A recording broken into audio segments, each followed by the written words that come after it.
इधर महाराष्ट्र विधानसभा चुनाव पर आते हैं, जिसका जिक्र हमने ब्रेक पर जाने से पहले किया। वहां चुनावी बिसात पूरी तरह बिछ चुकी है। गठबंधनों के चुनावी घोषणा पत्र आने का वक्त है। कुछ तो आ भी चले हैं और धुआंधार प्रचार और सियासी हमले उतनी ही तेजी से सामने आ रहे हैं। ठीक है, हम आपको इससे जुड़ी हुई दो तस्वीरें दिखा रहे हैं, जरा इन्हें देखिए।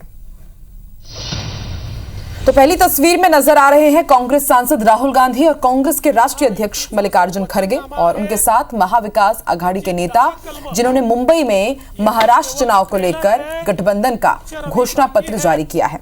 और इस घोषणा पत्र में 5 गारंटियों का जिक्र है।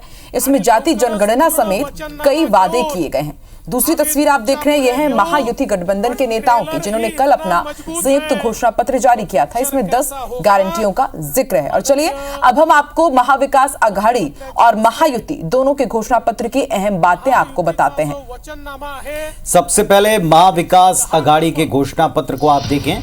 महाविकास आघाड़ी, जिसमें कांग्रेस पार्टी शामिल है, ये जातिगत जनगणना को कराने की बात कहते हैं। जैसा देश के चुनाव में कहा, महिलाओं के लिए महालक्ष्मी योजना के तहत हर माह 3,000 रुपए देने का वायदा इसमें है।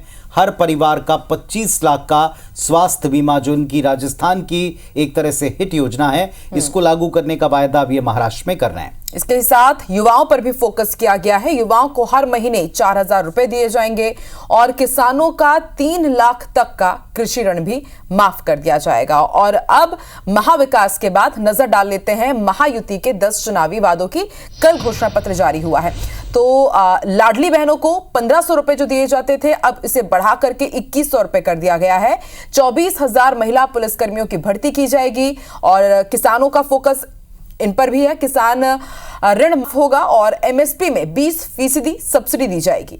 इसके अलावा सीनियर सिटीजन्स को 2,100 रुपए की पेंशन मिलेगी। हर महीने 25 लाख नौकरियों का वायदा, ये सबसे बड़ा वायदा। हर माह 25 लाख और 10 लाख छात्रों को हर महीने 10,000 रुपए की ट्यूशन फीस। ये 2 सबसे बड़े युवाओं को वायदे हैं। याद रखिएगा, महाराष्ट्र में युवा राजनीति में बड़ा उलटफेर लाते हैं वोटों के द्वारा।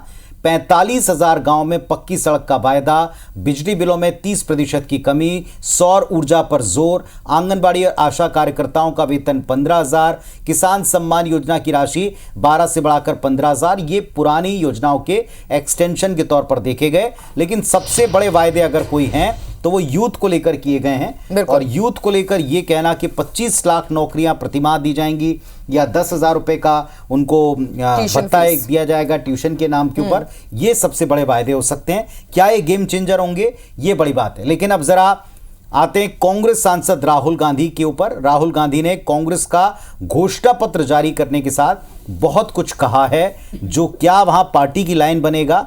लेकिन पहले सुन तो लीजिए उन्होंने क्या कहा है।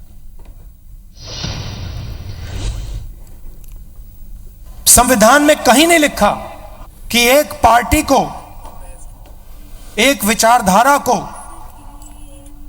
अपने लोग हिंदुस्तान की हर संस्था में डालने हैं। देश में यूनिवर्सिटीज के वाइस चांसलर्स की लिस्ट निकालिए,